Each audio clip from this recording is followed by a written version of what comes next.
দুধ পুলি এটি এমন একটি পিঠা যা সকলেরই টেস্ট করা উচিত। ভিডিও শুরু করার আগে একটি প্রশ্ন করতে চাই, ভিডিওতে দেখানো রেসিপি কি কখনো টেস্ট করেছেন?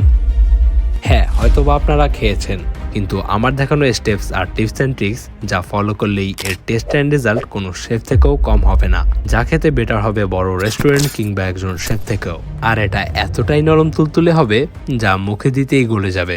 বাই দ্য ওয়ে, আপনারা দেখছেন স্পাইসি কিচেন, আর আজকে আমাদের রেসিপি দুধ পুলি, যা আমি মাত্র 3টি ইম্পর্টেন্ট স্টেপস এবং কিছু টিপস অ্যান্ড ট্রিক্সের মাধ্যমে করে দেখাবো।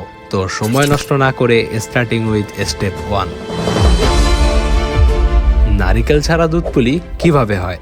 এর জন্য প্রথমে নারিকেল তৈরি করে নিচ্ছি, যার জন্য এখানে ঘি দিয়ে দিচ্ছি।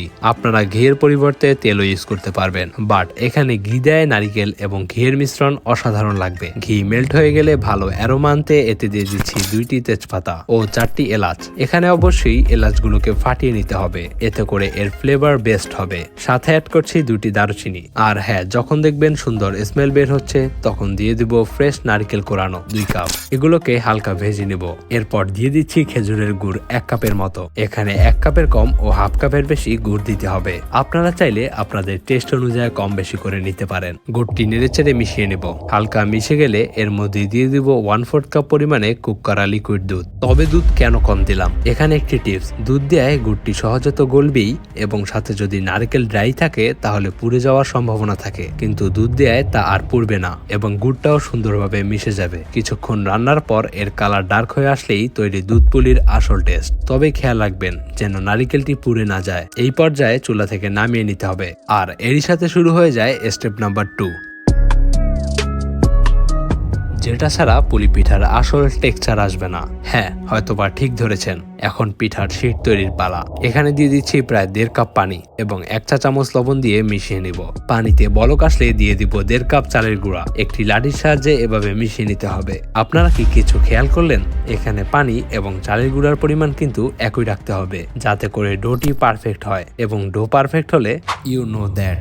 তবে প্রয়োজন মতে আর একটু বাড়িয়ে নেওয়া যেতে পারে। কি আর, চালের গুঁড়া দেওয়ার সাথে সাথে চুলার আঁচ কমিয়ে লো হিটে রেখে অনবরত নেড়ে চেড়ে তৈরি করে নিতে হবে। তৈরি হয়ে গেছে। আমি এখানে অর্ধেক নিয়ে নিচ্ছি, আর বাকি অর্ধেক কিন্তু অবশ্যই ঢেকে রাখতে হবে, তা না হলে ড্রাই হয়ে শক্ত হয়ে যেতে পারে। এবার ভালো করে এভাবে ডোটি তৈরি করে নেব। এখানে একটি গুরুত্বপূর্ণ টিপস, এটিকে যত ভালোভাবে প্রেস করবেন এটি তত বেশি সফট হবে। ডোটি তৈরি হয়ে গেলে এটিকে বড় রুটি বানিয়ে নিব। এই ট্রিক্স ফলো করলে দেখবেন সময়টাও কম লাগবে। এবার ছোট ছোট রুটি কেটে নিচ্ছি। রুটি কাটা হয়ে গেলে তৈরিকৃত নারকেল থেকে কিছুটা নিয়ে এভাবে চেপে চেপে মুখ বন্ধ করে নিব।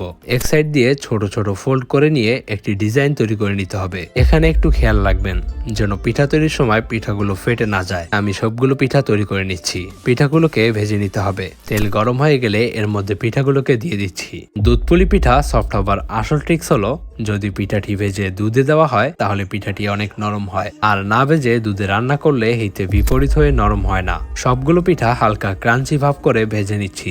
আর এখানেই শুরু হয় ফাইনাল এবং ইম্পর্টেন্ট স্টেপ, যেখানেই বেশিরভাগ মানুষ ভুল করে আর পিঠাটি ভালো হয় না। তো শুরু হচ্ছে স্টেপ নাম্বার 3। পিঠাগুলো তো তৈরি হয়ে গেছে, এবার পিঠাগুলো ভেজানোর জন্য দুধ তৈরির পালা। 1 লিটার দুধ নিয়ে বলক আসা পর্যন্ত জাল করতে হবে। এরই মাঝে এতে মিষ্টি ভাব আনতে খেজুরের গুড় দিয়ে দিচ্ছি 1/2 কাপ এবং সাথে পানি দিয়ে দিচ্ছি 1/3 কাপ। ভালো করে গুড়ের মিশ্রণটি বলক আসা পর্যন্ত মিশিয়ে নিতে হবে। আর অপরদিকে দুধে বলক চলে আসলে দুধ চুলা থেকে নামিয়ে নিব।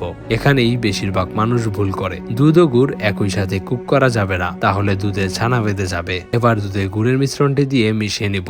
তবে এই ভুল কিন্তু ভুলেও করবেন না, গুড় আর দুধ মেশানোর পর চুলায় কুক করবেন না, তাহলে এখানে ছানা বেঁধে যাবে। সো এটিকে জাল করার প্রয়োজন নেই। এরপর পিঠাগুলো ভাজবেন আর এই দুধের মধ্যে ছেড়ে দিবেন, তাহলে দেখবেন পিঠাটা অনেক সফট এবং জুসি হবে।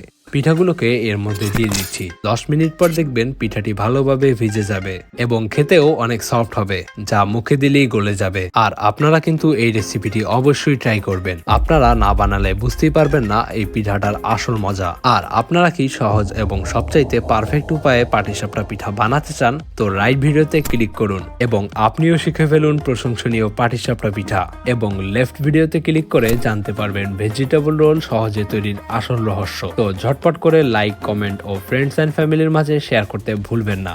আর নতুন রেসিপি পেতে সাবস্ক্রাইব বাটনে ক্লিক করতে তো ভুলবেনই না। তো দেখা হচ্ছে নেক্সট ভিডিওতে, ততক্ষণের জন্য গুড বাই।